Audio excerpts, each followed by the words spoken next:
তাপস ও নিঃশ্বাস বায়, ফ্যাসিস্টেরে দাও উড়ায়। আমি কেন বিপদে পড়তে যাব? আমার পরিবারকে হেনস্থা করার চেষ্টা করেছেন। যখন টের পাবো যে সম্ভব নয়, করব না।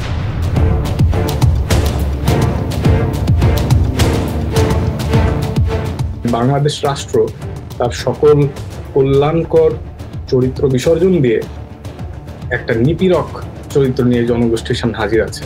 এই দিকগুলি যাতে ফুটিয়ে তোলা যায় প্রতিদিন মোটের উপর কাজগুলি যাতে করে যাওয়া যায়, সেই উপায়ে আমি একটা ফর্ম এবং একটা সিরিজ করতে থাকি 2020 সাল থেকে। সিরিজটার আমি নাম একসময় দিই রাষ্ট্র যন্ত্রণা। 2018, 19, 20, 21 এই সময়গুলি কেমন ছিল, কিভাবে আমরা ভয়ের ভিতরে ছিলাম, তো আমাকে আড়াল রেখে কাজ করতে হয়েছে, কিন্তু আমি করে গেছি। তো এর ভেতরেই জুলাই অগাস্ট 2024 সাল চলে এসেছে। ওই যখন তুমি কে আমি কে রাজাকার রাজাকার,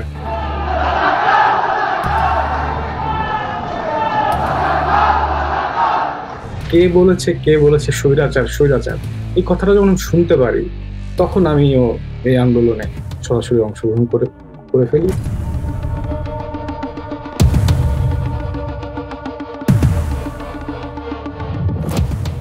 2024-এর এপ্রিলের আগে আমি কখনো কোন বাংলাদেশের ছেলে মেয়েদের কোনো লড়াকু অবস্থানের ছবি আঁকিনি। 2024 সালে 14ই এপ্রিল আমি একটা কাজ করি, যেখানে হচ্ছে তাপস ও নিঃশ্বাস বায়, ফ্যাসিস্টেরে দাও উড়ায়।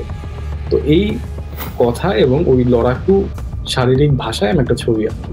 তখন আমার চিন্তায় ছিল, আমি যে আঁকছি, এখন অল্প কিছু মানুষ যদি অনুপ্রাণিত হয় এবং তারা যদি কিছু একটা করতে চায়, তাদেরও তো ক্ষতি হতে পারে। কারণ অল্প মানুষকে তো সরিয়ে দেওয়া কোনো সমস্যাই ছিল না। 2025 সালের ফেব্রুয়ারি মাসে যখন জিনিসটা ভাবি যে শিল্পকলা একাডেমিতে প্রাতিষ্ঠানিক পরিসরে এই কাজগুলি দেখানো যাচ্ছে, এটা একটা অ্যাবসার্ড ঘটনা। আমি যদি 2020 সালে ফেরত যাই, 21 সাল ফেরত যাই, 22 সাল দেখি, এটা একটা অসম্ভব কল্পনা ছিল। এবং যেহেতু প্রাতিষ্ঠানিক পরিসরে দেখানো যাবেই না, তাই আমার অন্যান্য বিকল্প মাধ্যমগুলো খুঁজে নিতে হয়েছিল। সোশ্যাল মিডিয়া ব্যবহার করা ছাড়া কোনো উপায়ই ছিল না।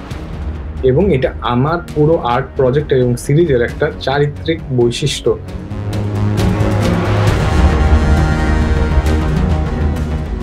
যেহেতু আমি শারীরিকভাবে উপস্থিত নাই বাংলাদেশে, আশ্চর্যজনকভাবে ওই মুহূর্তে বহু মানুষ নিজস্ব উদ্যোগে আমার সাথে যোগাযোগ করতেন।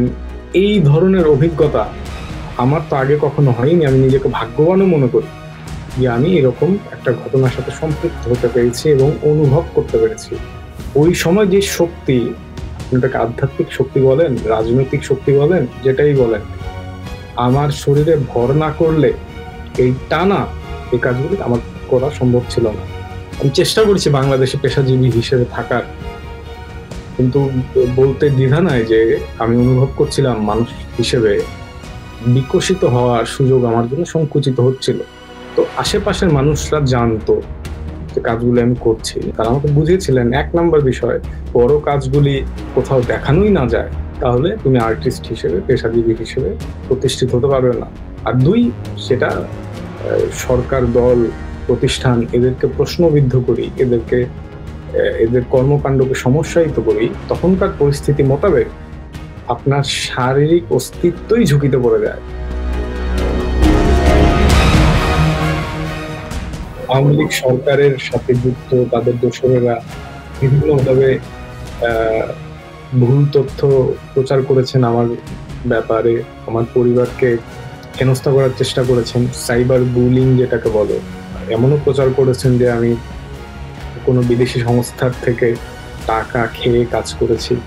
এ ধরনের কথা প্রচার করেছেন, যেগুলি মানসিকভাবে প্রচুর সমস্যা তৈরি করেছে। আমাকে এটা ভেতর দিয়ে যেতে হয়েছে। তো আমার মতে আমাদের সম্ভাবনাটা শেষ হয়ে যায়নি, সম্ভাবনাটা রয়েছে আমাদের সামনে। সম্ভাবনাটা যেহেতু আমি অনুভব করছি, এই জন্য কাজটা করে যাচ্ছি। সম্ভাবনাটা যতদিন অনুভব করে যাব, এটা আমি নিশ্চিত। যখন টের পাবো যে সম্ভব নয়, করব না।